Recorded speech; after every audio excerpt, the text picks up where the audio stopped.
You flip on the torchlight before you even decide to. You glance over your shoulder walking from the car to the door. You leave the hallway light glowing long after everyone else has gone to sleep. None of this is a choice. It happens before your conscious mind even gets a vote, a reflex older than language, older than fire, older than the very idea of a self that thinks. But the real reason you do this is far stranger than simple superstition. Your fear of the dark isn't irrational. It isn't some leftover glitch from childhood bedtime stories. It's a functioning survival system built across millions of years of nights that actually killed the humans who weren't afraid of them. Let's go back. Not centuries. Not even thousands of years. Millions. For most of human history, your ancestors were not the apex predator of their world. They were prey. Big cats hunted along the same rivers your ancestors drank from. Hyenas and wolves worked in packs that could smell fear before they could even see a target. And every single one of those predators had a massive advantage after the sun went down. Better night vision than the small, slow, mostly hairless primate trying to survive among them. Think about what that means for a body like yours. Your eyes are built for daylight. Your color vision, your depth perception, your ability to spot a threat at a distance. All of it collapses once the light goes. So what do you do when your best sense fails you completely? You compensate. You get afraid. Fear, in this context, isn't weakness. It's a tool. It's what kept an exposed, poorly armed primate alive long enough to become you. Neuroscientist Joseph LeDoux spent decades mapping exactly where this fear lives in the brain, and what he found reshaped how scientists think about fear itself. Deep in your skull sits a small almond-shaped structure called the amygdala. LeDoux showed that it can trigger a full fear response. Racing heart, tensed muscles, flooding adrenaline, before the thinking part of your brain even finishes processing what you saw. A shadow moves. Your body reacts. Your conscious mind catches up seconds later, already breathing hard, already scanning the room. You don't decide to be afraid of the dark. Your amygdala decides for you, milliseconds before you're even aware there was a decision to make. Here's where it gets stranger, though. This isn't just about your own instincts. It's ecological. It shapes entire environments, not just individual animals. Biologist Liana Zanette has spent years studying what she and other ecologists call the landscape of fear. Her research shows that prey animals don't just react to predators when a predator is physically present. They restructure their entire behavior around the possibility of one.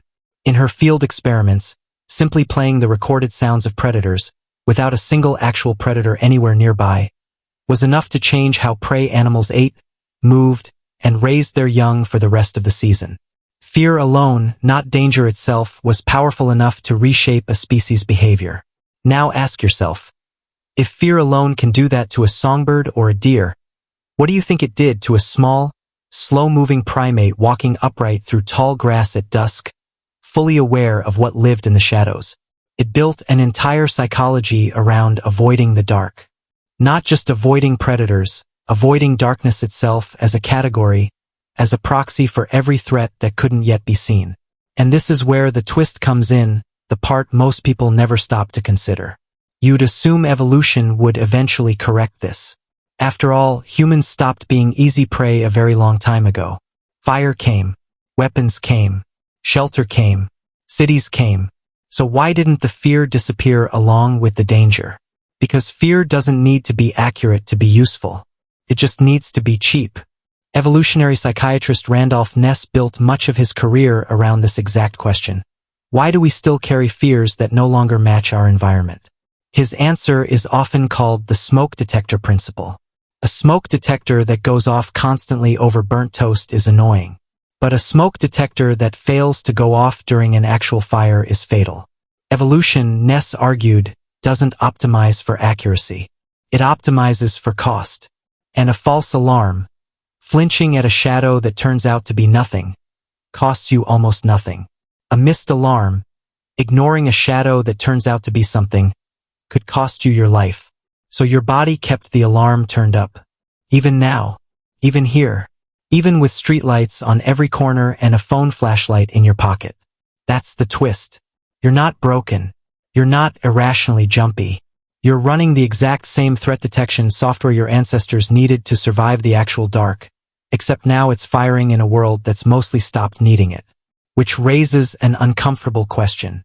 If the danger is gone but the fear remains, what is your brain actually protecting you from anymore? Look at how this plays out today. You check that a door is locked twice, even though you already know it's locked. You feel your pulse spike in an unfamiliar parking garage, even in broad daylight, simply because the lighting is dim and the space feels closed. You sleep worse in a hotel room the first night, in total darkness that is, chemically speaking, no different from the darkness in your own bedroom. None of that is really about the dark anymore. It's about the unknown.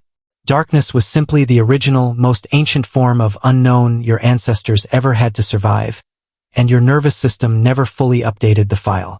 This is also why horror movies work on you so effectively, why campfire stories always land better after sunset, why children instinctively want a nightlight without ever being taught to want one. You're not learning to fear the dark from culture. Culture is simply giving language and shape to something that was already sitting there, inherited, waiting. Even the phrase, afraid of the dark, is slightly misleading. You were never really afraid of the absence of light. You were afraid of what the absence of light took away from you. Information. Your ancestors survived not by being the strongest or the fastest, but by being the most alert to what they couldn't yet see coming. That alertness is still in you, humming quietly under the surface of every ordinary night. So the next time you flip on a light before entering a dark room, or walk a little faster past an unlit stretch of sidewalk, notice it. Don't dismiss it as irrational. That flicker of unease is a message, passed down through hundreds of thousands of generations, from ancestors who never got to meet you, but who kept you alive anyway, one cautious night at a time. You flip on the porch light before you even decide to, and now you know exactly who taught you to.